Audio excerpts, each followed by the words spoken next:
Hoje você vai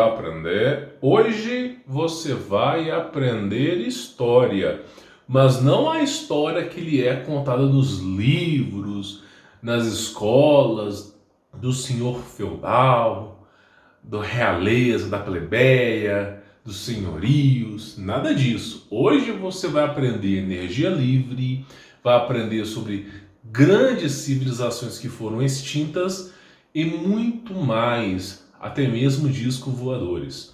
Então hoje o conteúdo tá assim, ó, recheado para você, tá bom? Então eu vou falar sobre arqueologia proibida. É uma série nova no canal, diferente das imagens que eu trazia aqui de forma dinâmica. Essa série é mais detalhada, ela tem um pouco menos de imagem.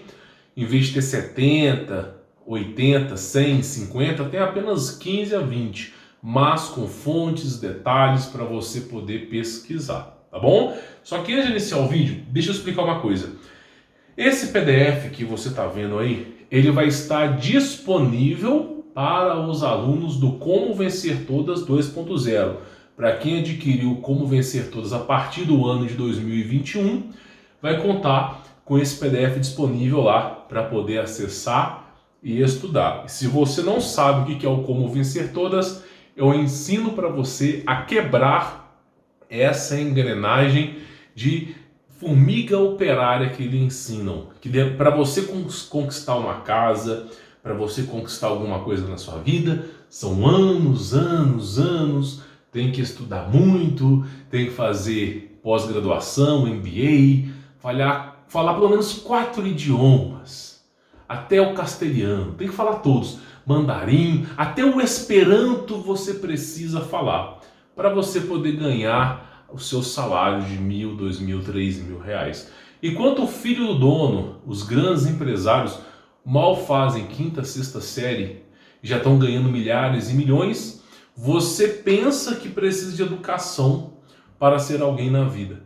E eu posso provar para você que a educação não lhe leva a ser dono de alguma coisa, mas apenas a serventia. Você é treinado para receber ordens e para fazer funções que uma outra pessoa está desempenhando. Então, você não é o protagonista, mas sim os bastidores. E eu recomendo que você aprenda a empreender, para não demorar 40 anos para comprar sua casinha própria, tá? Bom, o que é importante eu falar para você? Toda grande série, todo grande conteúdo histórico, ele tem que ter um início, né? Então hoje é uma introdução para você sobre este assunto. Por que é uma introdução? Porque quando você estiver aqui no meu canal, você estiver vendo aviões que não usam combustíveis, sobrevoando aviões a motores elétricos, e simplesmente as torres energéticas mandando energia para 80, 100 km de altura, que batem na camada de ozônio e fazem reflexões na Terra, quando você vê todos esses grandes mecanismos, motores funcionando sem combustão, é importante você saber de onde que veio. Então hoje é uma história sobre isso. Então a gente começa da seguinte maneira, tá? Hoje você vai aprender a ideia de que tecnologias avançadas existiram no passado. Sempre existiu, né? No entanto, até recentemente acreditava-se que não existiam evidências ou artefatos significativos que provassem essa ideia. Então, até o ano de 2005, 2010, as pessoas elas não faziam ideia de como que os antigos tinham tecnologias. Até o ano de 2010, as fontes de informação eram documentários na televisão, grandes jornais, e todos eles falando dos egípcios, que eles tinham algum tipo de tecnologia, que eram semideuses, mas nada tão agressivo e abrupto como é hoje em dia. Então, com o advento da internet, como eu venho dizer aqui, ficou mais fácil. Com o avanço da internet, da comunicação, e principalmente a divulgação de informações, né? Pessoas tirando foto das coisas encontradas no terreno, registros de museus, permitiu que vários pesquisadores entusiastas tivessem acesso a todos os tipos de arquivos digitais e fotografias antigas, nas quais eu vou mostrar aqui para você. Quer se trate de um descuido por parte da censura ou de ações intencionais de alguém, mas entre as fotos que aparecem em domínio público, havia aquelas que não se encaixavam de forma alguma no quadro oficial, quadro histórico oficial. Então, graças a essas grandes divulgações, nós temos fotos assim que não se encaixam. Não se encaixam Nikola Tesla, Thomas Edison na luta, na busca, na corrida energética. E os caras voando com aviões elétricos, discos voadores. Então, assim, não faz tanto sentido quando você começa a analisar o macro. Quando você só olha para dois personagens, beleza. Mas quando você olha cidades energéticas, França, por exemplo, você fala, meu, peraí, que história que é essa? Que os caras trabalhando em cima de fontes energéticas com a cidade iluminada através de grandes estruturas. Eu vou mostrar aqui para você. Em particular, essas eram fotografias que retratavam alguns dispositivos estranhos, nos quais discutiremos aqui. Existem mais do que 300 fotos do Brasil. Eu não sei se eu vou trazer aqui no canal publicamente. No conteúdo premium até trouxe do Brasil os registros históricos, mas eu não sei se eu vou trazer aqui. Porque uma coisa é você falar da Rússia estando no Brasil, dos Estados Unidos estando no Brasil. Outra coisa é você começar a revelar segredos do Brasil estando no Brasil. Então o Brasil eu sempre deixo de falar, tá? Mas o Brasil é simplesmente o melhor país que existe. Coloca na tua cabeça, não saia daqui, porque o povo daqui é esse povo. E aí, qual vai ser? Não saia daqui. É um excelente país. Tudo que planta colhe, um excelente país. Pode acreditar. As pessoas são ruins, mas se você viver longe de pessoas, isso aqui se torna um paraíso, tá? Então vamos lá, olha só. Não sei ler tão bem russo. Russo eu sei, mas não tão bem. Então olha só. Vladivostok, Rússia, 1919. Eu compartilhei alguns quadros aqui de robôs no ano de 1920. O pessoal falou, não, isso é montagem. Tem um jogo, inclusive um rapaz aqui comentou, um jogo da Steam. Eu até salvei o nome, que exatamente os caras colocaram robôs gigantes do ano de 1920, por encobrimento de alguma coisa que tinha acontecido no passado. Então, realmente, assim, eu falei algo e realmente tinha alguém desenvolvendo um jogo e acho que o jogo está em desenvolvimento, tá? Para você ver que realmente essas informações os caras usam para jogos, filmes. Então, o que é importante você ver aqui? Aqui é o ano de 1919. Se você tiver um conhecimento prévio de engenharia elétrica, eu cursei engenharia elétrica na PUC Minas. Comecei com controle de automação, depois consegui mudar para eletrônica e telecomunicações, fiz vestibular e entrei para engenharia elétrica. Eu cursava eletrônica e telecomunicações e engenharia elétrica durante 2 anos. Depois eu fechei a eletrônica e fiquei só na elétrica. Cheguei até no 9º período, mas todo mundo desempregado e eu já empreendendo, fazendo acontecer. Eu falei, eu não preciso de um diploma, já conquistei a minha vida. Mas foi uma experiência muito revigorante. Então, por exemplo, engenharia elétrica tem uma matéria que você aprende sobre resistências dos materiais. Você pode aprender essa matéria se você for da PUC Minas, Minas Gerais, tá? Do coração carístico. O prédio 15 tem um laboratório somente para registros históricos da engenharia elétrica. O marco civil está lá. Então, por exemplo, ali você tem transformadores, resistências, tudo que é usado hoje para você poder fazer rede de distribuição de energia elétrica, inclusive essa é uma matéria da PUC, você tem tudo lá. Só que aí a coisa começa a ficar estranha. Porque desde o ano de 1900, 1880 até o ano de agora, o avanço energético não foi tão grande. Não foi tão grande como você parece. A fiação elétrica é a mesma, tudo é praticamente igual. O que mudou foi alguns compostos. Por exemplo, o pessoal deixou de usar cobre, né, na fiação elétrica porque estavam roubando e começaram a usar uma mistura chamada alumínio, né, que assim, tem os seus desgastos, mas não é economicamente viável. Né? Então, praticamente é o seguinte, quando você olha para essa foto aqui, eu vou dar um zoom rapidamente, só para você poder entender.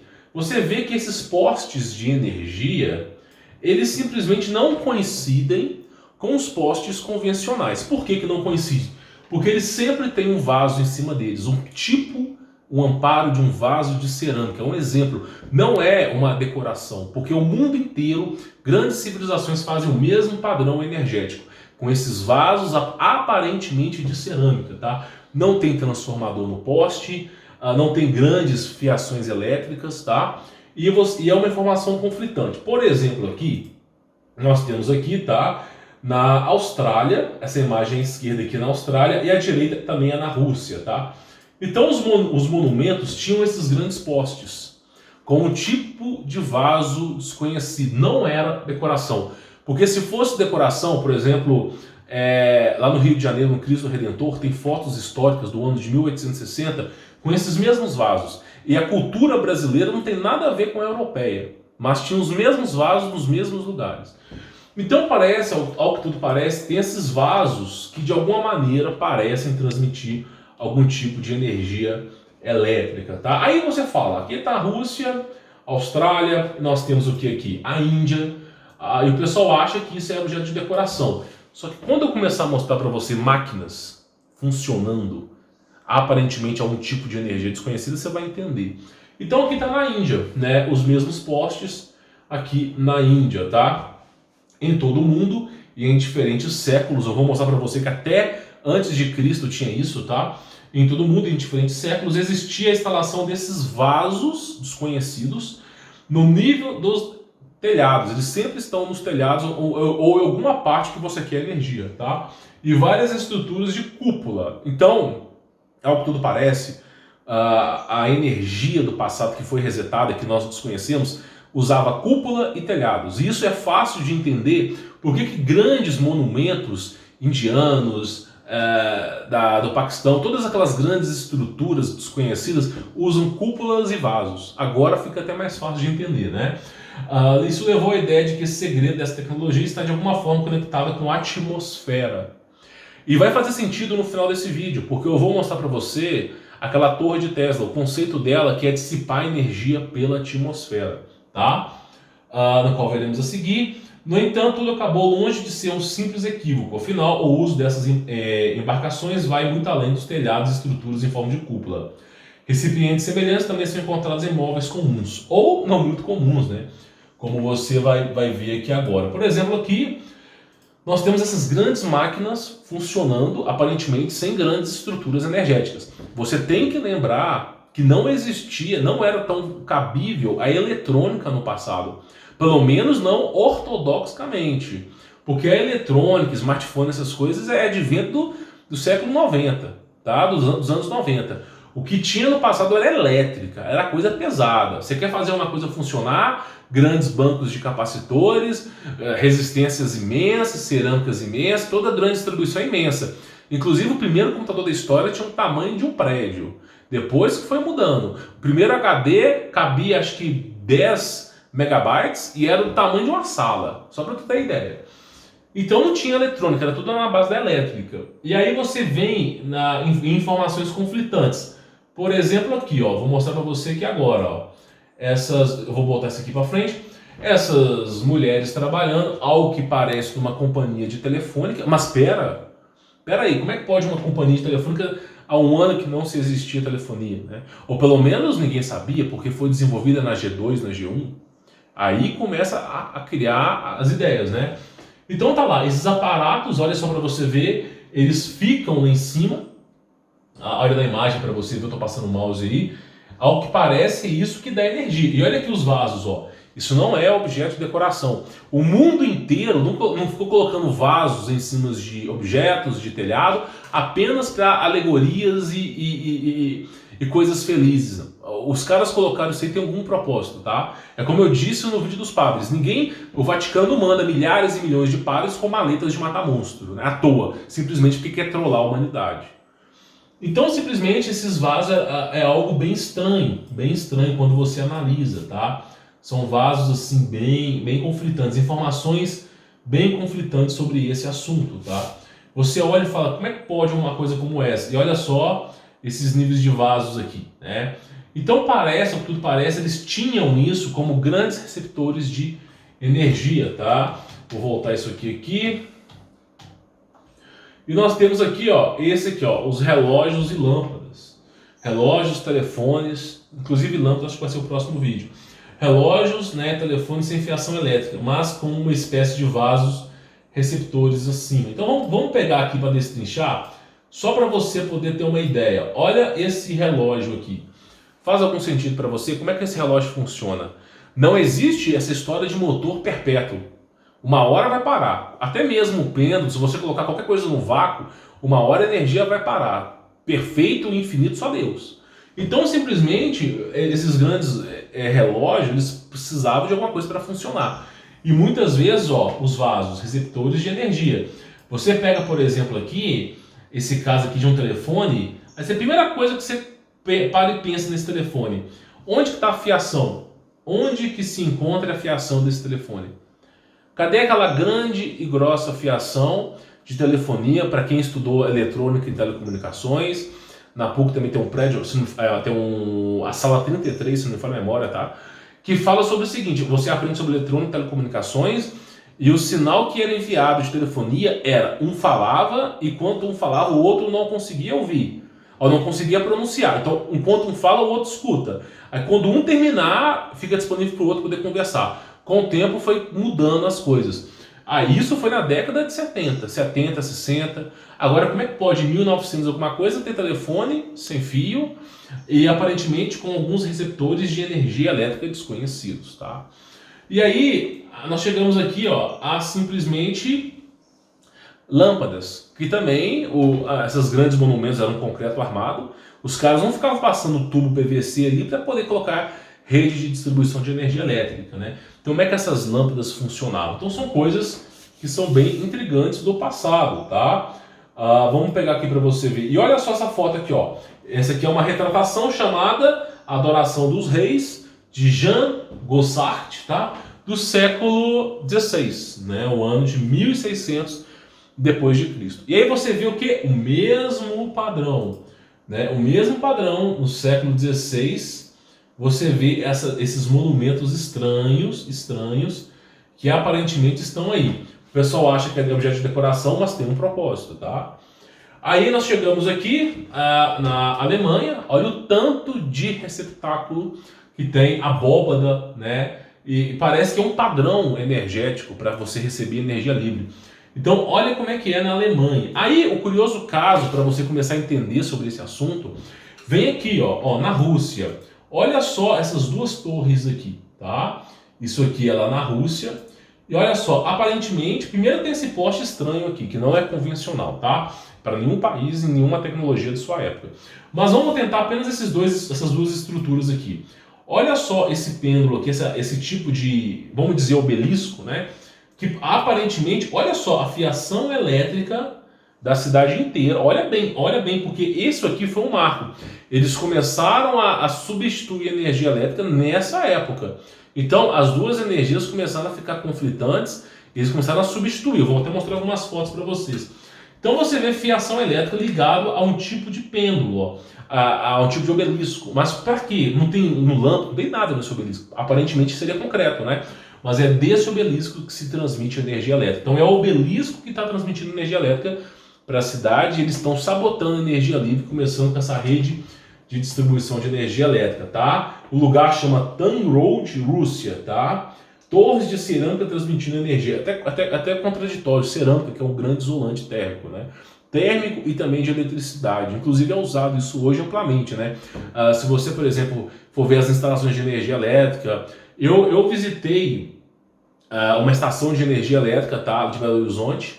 E assim, é cerâmica para todo lado. Primeiro que parece algo muito complexo, mas é basicamente rede de distribuição, só que usam cerâmica como isolante. E o curioso fato é que no passado usavam para transmitir energia. Para você ver que o mesmo material, uma hora pode ser resistência, uma outra hora pode ser condutor. É algo assim surreal para a nossa mente, né? Para um engenheiro eletricista, uma cerâmica sendo condutora é o oposto do que se é praticado hoje em dia. É quase incabível, mas era o que era no passado.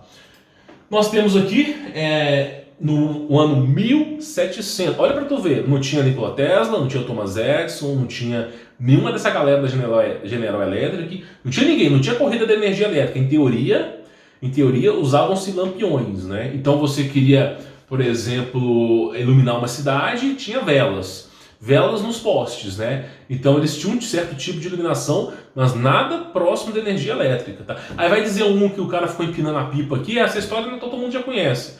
Mas a energia elétrica foi vir mesmo no ano do século XIX, tá? A corrida entre Nikola Tesla e Thomas Edison, entre outros aí, bifásico, trifásico, corrente contínua, corrente automática, corrente contínua, motores de energia elétrica só vieram depois, não foi agora, não foi convencional. Então você vê aqui, ó, é um quadro, uma retratação chamada Lá, eu não sei ler francês, mas eu vou tentar. La decoração, né, do hotel tal, Villa de Paris, na França, no ano 1782. E aí nós chegamos à seguinte conclusão aqui, tá? Vou aumentar a imagem, só para você ter uma ideia. Olha esse poste, parece ou não parece energia elétrica? Olha aqui isso aqui, se parece ou não parece energia elétrica?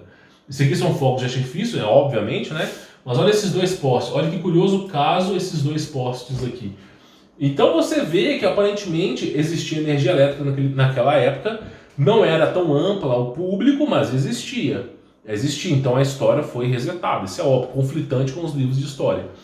Nós temos esse contexto e esse aqui também. Aí a coisa começa a ficar louca. A coisa agora começa a ficar fazendo assim na sua cabeça, ó. Porque eu vou falar de um composto químico que não existe na tabela periódica. Simples assim, não existe. Não existe. Esse composto químico, ao que tudo parece, era o composto necessário, assim como o éter não está na tabela periódica, assim como o plasma não foi introduzido na tabela periódica, sendo que o universo inteiro é feito de plasma. Então o que acontece? Teve compostos químicos que, ao que tudo parece, são grandes condutores de energia elétrica. Uma hora, um certo tipo de material como cerâmica pode ser resistência, mas aplicado a um certo tipo de energia, um certo tipo de composto, pode ser um grande condutor elétrico. Por exemplo, aqui são dois casos documentados, tá, pela polícia russa, de contrabando de mercúrio vermelho. Em teoria não existe. Mercúrio vermelho, em teoria, nunca existiu. Se você pesquisar mercúrio vermelho no Wikipedia, não existe. Ele vai falar assim, ó, não existe. É uma suposta teoria de energia nuclear. Mas nós temos dois registros, dois casos, né, que foram como se fosse boletim de ocorrência, onde estavam contrabandeando da Rússia para a Turquia, contrabandeando ouro, pedras preciosas e mercúrio vermelho. Que delícia, né?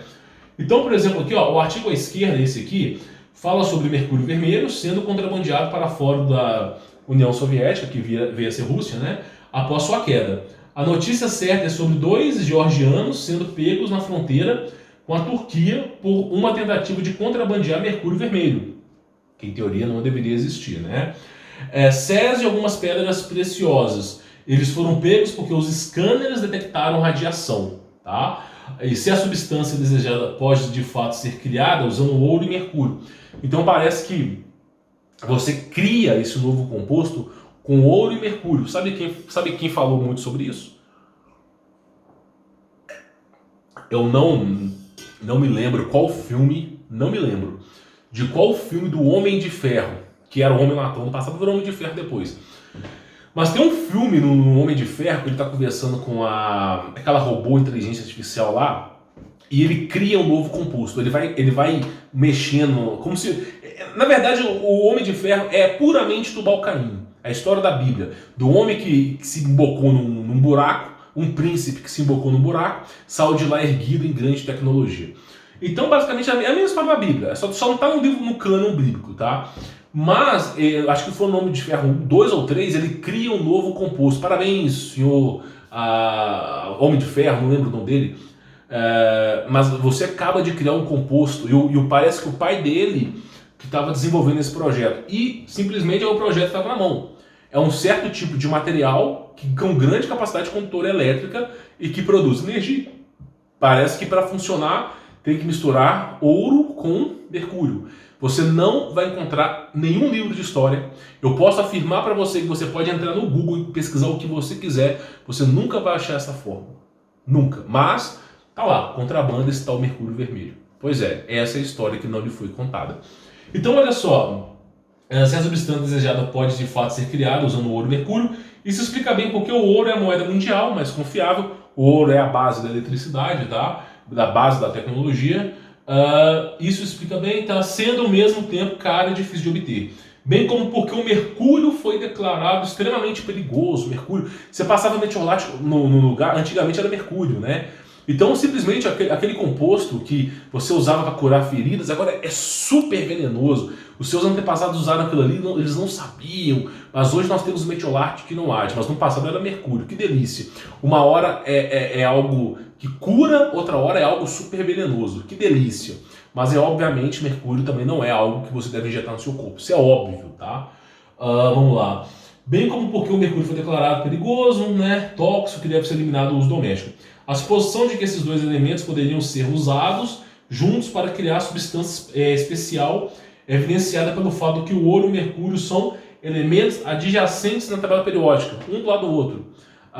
Do mercúrio para o ouro são poucas coisas que mudam. É um bem parecido com o outro, para tu ter ideia. Inclusive, diamante e grafite é a mesma história. Então, grafite, grafeno. Então, olha só para tu ver, né, como é que a tabela periódica, basta uma mudança de átomo ali, a coisa muda toda. Né? E aí fala o seguinte, ó. Indica semelhança no nível atômico, né? O ouro e o mercúrio são elementos adjacentes na tabela periódica e que indica sua semelhança no nível atômico. No entanto, é quase impossível encontrar guias ou livros relevantes que forneçam explicações sobre os princípios físicos ou químicos detrás dessa tecnologia. Não acha. Eu já pesquisei, não acha. Nem na DP tu acha, cara. Tá? Então, assim, a coisa vai mudando. E nós temos aqui um caso, ó, que é o quê? Olha para tu ver como é que eles não conseguem segurar toda a informação. Essa é uma notícia de um tipo de farolete que ficava no mar, que ficava iluminando para servir como referência aos navegantes. Um farolete. Só que esse farolete era baseado em tubo de mercúrio. Aí você vai dizer o seguinte, esse é um tubo convencional de mercúrio. Não, não é. Olha só, o texto deixa claro, 1888, tá? O texto deixa claro que o mercúrio dentro dos tubos não é gasoso, mas líquido, pois fala diretamente sobre o movimento do mercúrio em círculo em diferentes ângulos e seu atrito contra as paredes. Portanto, definitivamente não é uma lâmpada de descarga de gás, como era no passado de mercúrio. Não é uma lâmpada. Então está explicando aqui que não é. O texto também descreve em detalhes outro tipo de lâmpada no início como contraste, o que exclui a possibilidade de explicar esse fenômeno por algumas fontes externas de energia. Os tubos brilham exclusivamente devido ao movimento circular do mercúrio dentro deles. Então esse composto, ele era usado, chegou a ser usado até mesmo nos faroletes, para os grandes navegantes conseguirem se locomover. Inclusive, eu não posso afirmar para você, mas eu acredito que esses potes foram iluminados pelos mesmos compostos. E aí nós chegamos ao quê? A notícia. Se você pesquisar mercúrio vermelho, existe uma página, né, uma única página no Google que te explica sobre mercúrio vermelho. E ela fala logo de cara, olha só o que ela fala. O mercúrio vermelho é supostamente, ai que delícia, é supostamente uma substância de composição incerta. Olha que delícia, 2 vezes, supostamente composição incerta. Coloca na sua cabeça, não pode ser real, durma. Então, o mercúrio vermelho é supostamente uma suposição de composição incerta usada na criação de armas nucleares. Então, assim, é incerto, é suposto e é usado para armas nucleares. Não é usado para energia livre, não. Que delícia. Então você vê que os caras não querem falar tanto sobre esse assunto. Bem como os outros sistemas de armas, né? Devido ao grande sigilo. Olha só o que os caras estão falando. Devido ao grande sigilo que cerca o desenvolvimento e a fabricação de armas nucleares, não há prova do que o mercúrio vermelho exista. Que delícia, mercúrio vermelho não existe. Então você vê, ele mesmo fala, devido ao grande sigilo. Tá entendendo? Então, a tabela periódica que você aprende nas escolas, deixa eu te falar, existem pelo menos 3 vezes mais composto do que tem lá. Só para te avisar, 3 vezes mais. Então tem muita coisa que foi encoberta. Muita coisa que foi encoberta. Então, aparentemente, se você mistura algum tipo de composto... mas aí você não está criando átomos, Humberto. Você está criando moléculas. Que delícia. Da seiva de uma árvore para a hemoglobina humana, muda apenas um átomo. Sabia disso? Que delícias. Então, você consegue estruturar. Então, é isso que eu digo para vocês. Mesmo que você fale, tabela periódica, são níveis atômicos, se você modificar um pouco o átomo, só um pouquinho que você modificar o átomo, você tem um novo composto. Então, não se sabe como que se criava isso, não existe nenhuma evidência na varredura da internet superficial, e nem na lá de baixo, que eu já olhei, e simplesmente é algo que era utilizado para energia livre. E dizem que era para armas nucleares, mas eu não acredito nisso. Então era para energia livre. Aí eu falo para você uma coisa, para a gente poder concluir esse ensino de hoje, tá? Nikola Tesla, ele não foi inventor da energia elétrica. Se você estudar sobre Mind Flood, Tartaria, que é a série original deste canal, nós estamos trabalhando em cima aqui, você vai entender que existia energia livre, não só no ano de 1600, que é conhecido como Tartária, os Tartarian, mas também existia na época de Roma, Alexandria, toda a história da humanidade, meu amigo, desde a era pré-diluviana, desde a época de Noé já tinha energia livre. Desde quando Adão e Eva estavam lá em cima do topo da montanha e tinha lá os derradeiros, aqueles que desistiram da salvação de Deus, já estavam usando energia elétrica. Então, assim, ao que tudo parece, é uma tecnologia passada por anjos, tá?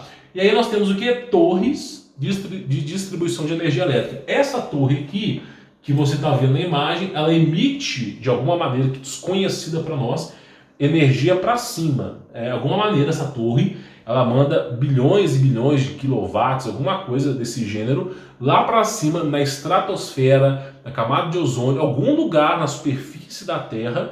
Essa energia fica circulando pela Terra, não necessita de cabos para funcionar, e aparentemente basta que você tenha mecanismos de captação dessa energia nos seus locais. Por isso, fica fácil de ter tantas antenas, antenas aqui, antenas aqui, antenas aqui. Basta apenas que você tenha mecanismos para captar a energia que estava na camada da atmosfera, tá? E aí nós temos o que? Essa torre, que foi conhecida como a Torre de Nikola Tesla, ok?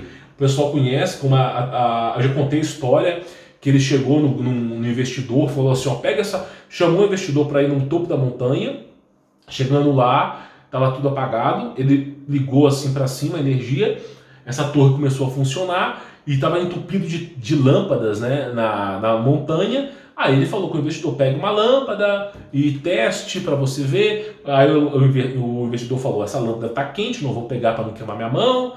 E aí simplesmente Nikola Tesla fala, pode pegar, não está quente. Quando ele pega, a lâmpada está fria e não tem fios conectando a lâmpada. Ele falou, essa é energia livre. Só que o investidor desse tamanho de olho, né, aparentemente sabotou a ideia do Tesla. É o que tudo parece, mas os registros históricos dizem que avançaram com essa ideia. O que nos é contado que foi sabotado, que no fim da vida de Nikola Tesla virou chacota. Mas, pela a história que é conflitante com as fotos que nós temos, parece que o investidor deu ok para o Nikola Tesla começar a fabricar. Só que alguma coisa aconteceu, parece que fugiu do controle, a energia livre, né? Deixou o povo mais livre, leve e solto, e aí parece que eles sabotaram essa ideia. Então, era muito comum você ver isso aqui, ó. Era muito comum você ver isso aqui, ó. Simplesmente esses Zeppelins, né, que funcionavam a energia elétrica sem fio. Então, simplesmente essas torres mandavam energia para a camada de ozônio e os Zeppelins eles tinham receptores na parte de cima e na parte de baixo, tanto faz, e eles conseguiam voar nos céus sem gastar combustível. Aviões, Zeppelins, os carros conseguiam funcionar, as casas tinham lâmpadas, tinham energia elétrica sem precisar ter fio, tudo por causa dessas grandes torres, ao que tudo parece, tá? E nós temos aqui, inclusive, conceitos, olha só para você ver, isso aqui é de um registro histórico, tá? Essas torres, elas mandam energia para cima de uma forma desconhecida, que não nos é revelada, e simplesmente fica na camada lá de ozônio atmosférica, e esses grandes aviões, como Zeppelins, como navios também, basta que você tenha um receptor. E parece que os receptores dessa energia são meramente antenas, ou esse tipo de abóbada com cerâmica. Então é o que se é parecido aí no passado. Então eles conseguiam abastecer energias pelas cidades inteiras, os Zeppelins, os aviões funcionavam no céu, a energia elétrica, estava tudo caminhando para a energia livre, tá? No passado. Inclusive, isso explica o porquê essas duas torres aqui transmitem energia elétrica. Por que tem uma fiação elétrica está simplesmente conectando nessas grandes duas antenas? Porque recebeu captação de energia de cima e dissipava para baixo. Então essa que era a história alternativa. E aí simplesmente começou essa onda aqui, ó. Pegaram as torres e começaram a destruí-las. Então simplesmente nós não temos mais evidências, essas torres não existem mais. Alguma coisa aconteceu, eles chegaram a algum consenso que energia livre não é bom para a humanidade. Por isso que tem grandes inventores brasileiros que inventaram o carro a água, o cara da Gurgel que inventou o carro elétrico, que são sempre sabotados. Ou somem ou são sabotados. Ou somem ou são sabotados. Então essa é a história da humanidade. Não é feita de sangue, suor e lágrimas, não é como lhe contaram e não é uma história bonita de ser contada, mas é a verdade. Se você orou e pediu pela verdade, aí está. Então simplesmente tá aí, ó, Arqueologia Proibida, o início, tá? Lembrando que esse conteúdo tá lá para o Como Vencer Todas. Se você quiser participar, eu recomendo, para você não se tornar gado. Custa R$ 297, eu tô dando 50% de desconto. Pergunta para qualquer um aqui. O Como Vencer Todas custava R$ 597. Tô dando desconto de 50%, saindo por R$ 297. Você tem o meu contato pessoal, você tem o Como Vencer Todas, você tem um conteúdo premium para você poder estudar, acesso a todos os meus cursos, e você tem esse PDF para você poder baixar e aprofundar nos seus estudos, tá bom? Vou ficando por aqui, sou Humberto Voltz, forte abraço!